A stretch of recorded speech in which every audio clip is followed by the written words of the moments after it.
Okay बेटा, ये हमारे पास जो है अभी हम बात कर रहे थे डिस्क्रिप्टिव और इन्फ्रेंशियल स्टैटिस्टिक्स की, ठीक है ना। तो हमारे पास जो डिस्क्रिप्टिव स्टैटिस्टिक्स है इसको हम इस तरीके से देखते हैं।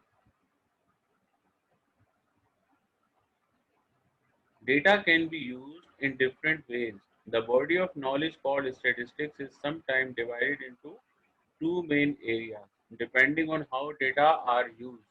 The two areas are as follows: descriptive statistics and inferential statistics. What is descriptive statistics? Descriptive statistics consist of the collection, organization, summarization, and presentation of data. सही है, ये हमारे पास जो है वो हम इस तरीके से इसके अंदर वर्किंग करते हैं।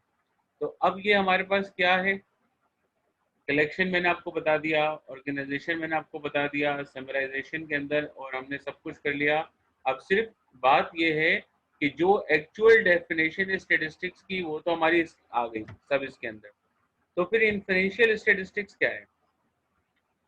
इन्फरेंशियल स्टेटिस्टिक्स के अंदर हम उसको किस तरीके से कंसीडर करें, सही है।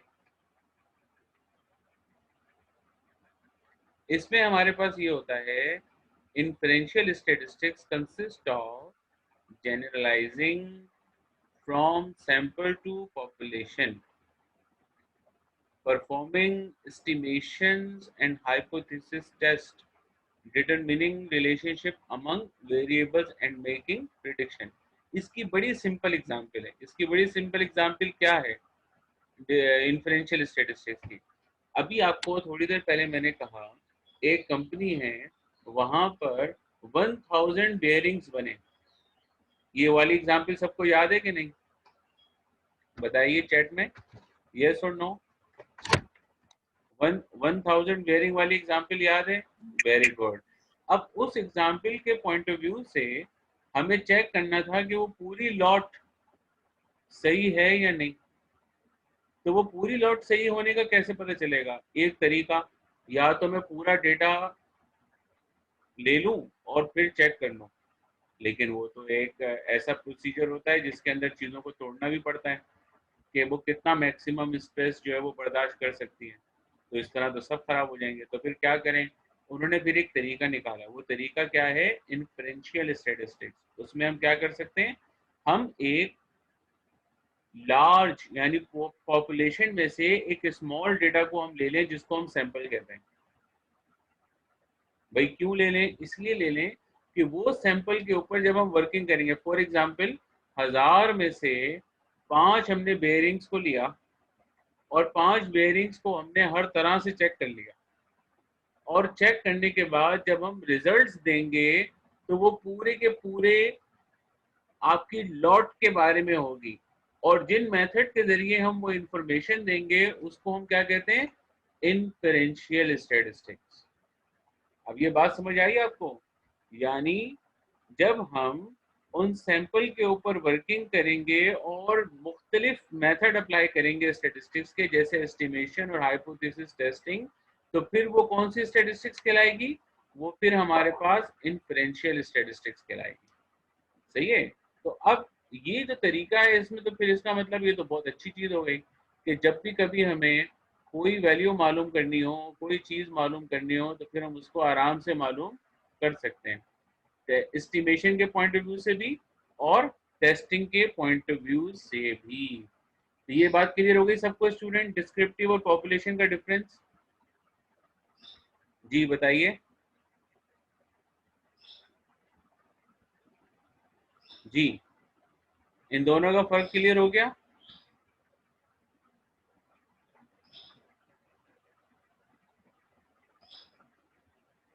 ये तो फिर इसका मतलब देखिए ना, मैं आपको ये बता रहा था कि ये वो स्टेटिस्टिक्स है जिसके अंदर हम, हाँ, डिस्क्रिप्टिव के अंदर सिर्फ वही फ्रीक्वेंसी डिस्ट्रीब्यूशन बना दो, टेबल्स बना दो, ग्राफ बना दो, उसको डिस्क्रिप्टिव स्टेटिस्टिक्स कहते हैं। अब वो चाहे डेटा आपका सैंपल हो या पॉपुलेशन, उससे कोई फर्क नहीं पड़ता। लेकिन इन्फ्रेंशियल स्टेटिस्टिक्स कब अप्लाई होगी?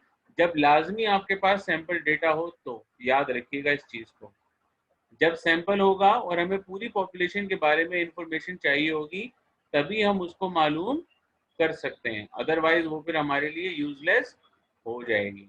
सही है, ये क्लियर हो गया बेटा बात सबको?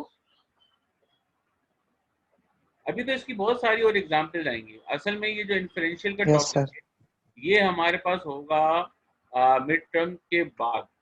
मिड टर्म से पहले पहले जो है वो प्रोबेबिलिटी और वो सब चीजें वो हम उसको यहाँ पर परफॉर्म करेंगे अपना इंशाल्लाह ताला। सही है, चलें और बताइए और कोई चीज जो, अब क्लास का वाइंड अप का टाइम हो गया। हाँ, डिस्क्रिप्टिव रिपीट कर दें। यासिर डिस्क्रिप्टिव के अंदर क्या बनेगा? फ्रीक्वेंसी डिस्ट्रीब्यूशन और mean median mode standard division निकलेगा।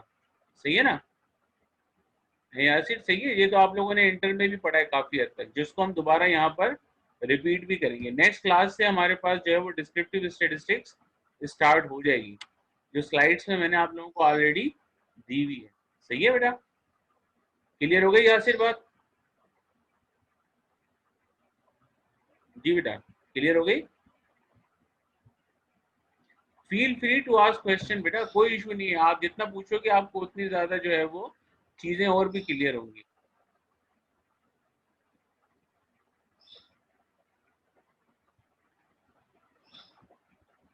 अच्छा, अटेंडेंस मैंने किसकी कॉल नहीं करी अभी तक? सर मेरी नहीं कॉल की थी सर, आप लिख लें सर 9339।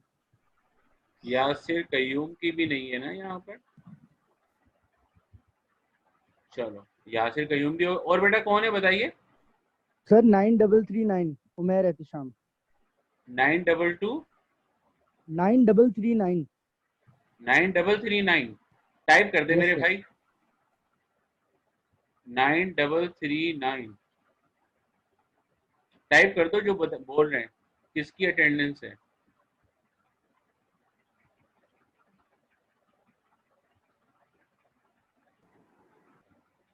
ओके, 9339 कौन है ये?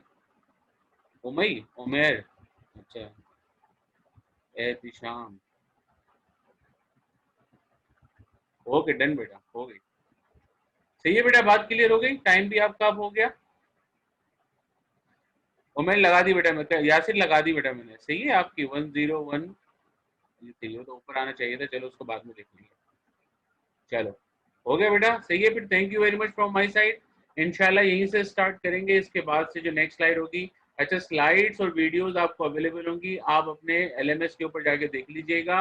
अभी फौरन तो नहीं, इवनिंग में आपको जो है ये सारी स्लाइड्स और लेक्चर्स वगैरह मिल जाएंगे। सही है बेटा, चलो थैंक यू वेरी मच, अल्लाह हाफिज। अल्लाह हाफ़िज़ सर।